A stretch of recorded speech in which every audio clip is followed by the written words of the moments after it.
Dave Heitner and then Simon Peach. So this is embargoed until 10:30 p.m. UK time this evening. Thanks. Hi, Mark. Prior to the tournament, you'd only ever played twice with John Stones. I just wonder if you can talk a little bit about how that relationship evolves, actually kind of on the hoof in a way, at a major tournament with all the pressure. How does that kind of come together? I'd say credit to him. Not only is he a fantastic player, he's a top person, someone that I think everyone in the squad gets along with. And he's constant, I'd say, almost like a big brother, putting his arm around you, taking care of you, do you know what I mean?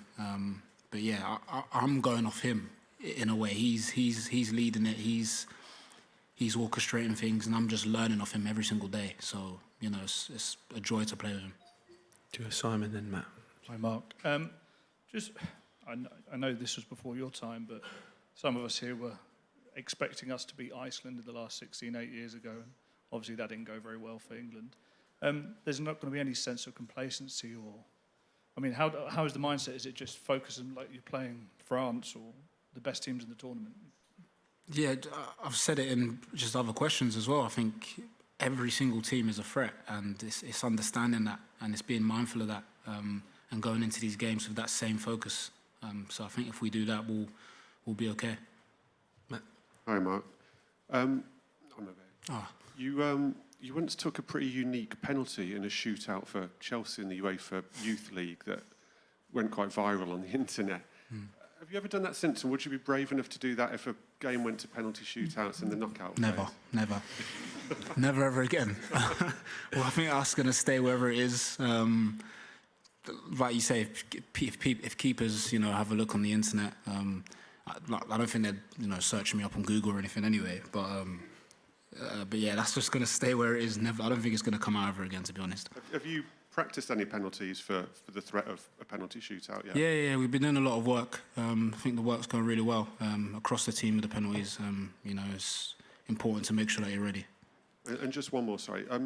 Your father, is he still a minister, or was a minister? Obviously, the game's on a Sunday. Will he be there, or will he have to find alternative ways of watching it because he's got a church service? Yeah, I actually don't know. Usually church, God comes first. So I'd expect him to be at church, but he could turn off, I don't know. So yeah, I have to message him later to ask him.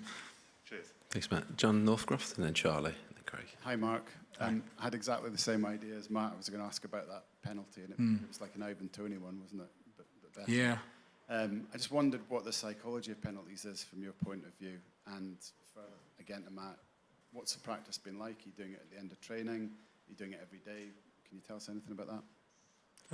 Yeah, we've got... Sorry, guys, I'm going to jump in there. Don't want to be giving away any competitive advantage. We'll move on to Charlie. Mark, during this tournament, or even before, is there a specific piece of advice that stands out, be it from either Gareth, Steve Holland, one of the players, or someone else you know, in your football world that really stands out and you've thought about?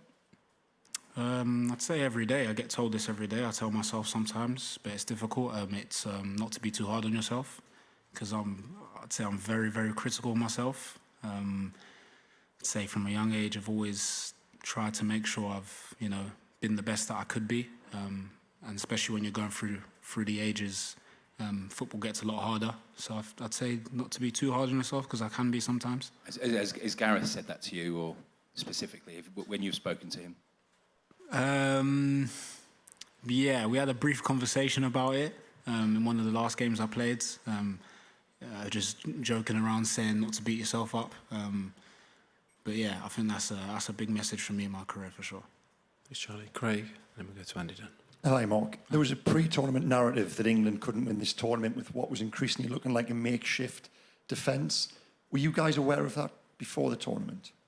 I don't know if the other players were. I wasn't. But I think the defence is doing quite well at the moment, and hopefully we can carry on. Yeah, absolutely. That was the point I was talking to, really, that we came into the tournament with this idea where, in actual fact, the defence looks as if the one part of the team that has got itself together. Are you guys aware? Do you look at the stats? There's so many very complementary stats with regards to the defence. Do you say to each other, you know, have you seen this, like the lowest XG against at the tournament so far? Yeah, we get the information quite often, to be fair, especially after the games. Almost as an incentive, I guess, to carry on to make sure that standards remain high. But yeah, like I said, it's definitely a collective. It's not just the back four for sure. It's the entire team that are playing a part in this. So you guys at the back aren't pinning those numbers up on the wall for everyone to see, no? Not at all. Not at all. Not at all. And just lastly, Mark, for me, how do you assess your own performance here? You've been getting a lot of praise. How do you think you've done? I'm doing okay. Like I said, it's first 3 games I'm glad. I'm happy to be playing. But that's not the objective. The objective is much bigger. And I think it starts with, Slovakia in the round 16. It's great if we get the microphone right back to Andy Dunn for the last one there. Cheers.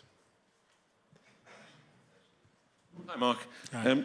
Could I just ask you what it's like, how you find it playing in front of Jordan Pickford? I mean, I know all goalkeepers are vocal, but he seems particularly vocal. Could you talk about that and also what you think, are his qualities? After all, he is a keeper who's now, I think, kept more clean sheets for England in tournament football than anyone else. Yeah, I'd say I'm not particularly used to Jordan, to be honest. I think it's a bit of a shock at first. But actually, when you look back on it, he's fantastic. Constant communication, like you say, constantly making sure that, you're staying alert and you're awake in the game. And yeah, like you say, his clean sheet record speaks for itself. He's honestly a top goalkeeper. In what way was it a shock? Just the amount of talking, to be honest. Yeah, it's a lot, but it's good. It's good. Okay, and finish with Eric there. Congrats again for winning the darts. So will you give the Germans Thank you. a revenge in a possible final? As in the football or in the darts? In the football? Yeah, we're not too really concerned with what the Germans are doing. I don't think they're concerned with what we're doing, to be honest. I think everyone's just focused on their own journey, their own path. And I think that's it, to be honest. Yeah, to be honest, how high are your hopes still after the first 3 games to reach the final in Berlin? Your hopes? I think that's every team's hopes and dreams, but definitely one game at a time. Thank you. Cheers, everyone. We'll end it there. Thanks for your time. Cheers. Thank you.